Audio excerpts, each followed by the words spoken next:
Hi friends, ഇന്ന് Sunday special നെയ്ച്ചോറാണ്. ഇതിങ്ങനെ brown കളറിൽ ഉള്ളി ഇതാക്കിയിട്ടാണ് ക്യാമറയുടെ ഇതുകൊണ്ടാണ് അതൊരു കളറ് കൂടുതൽ തോന്നിക്കുന്നത്. ഇത് നല്ല മീൻകറി ഇന്നലെ ഉണ്ടാക്കിയത്, വേണമെങ്കിൽ കഴിക്കാം ആർക്കെങ്കിലും.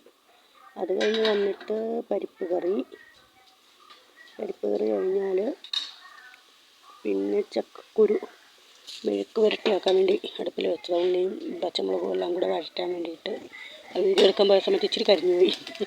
അപ്പം അതങ്ങനെ വെച്ചിട്ട് ചക്കക്കുരു അതിൽ വേവിച്ച് വെച്ചിട്ടുണ്ട്. അപ്പോൾ അത് ഇടണം അതിലേക്ക്. പിന്നെന്താണ്, ചക്കക്കുരു പിന്നെ മെഴുക്ക് പുരട്ടി ആക്കുന്ന ഇതാണ് തിരക്കണത്. ഒരു കൈ ക്യാമറയും അങ്ങനെയൊക്കെ ആയതുകൊണ്ടാണ്, അല്ലാതെ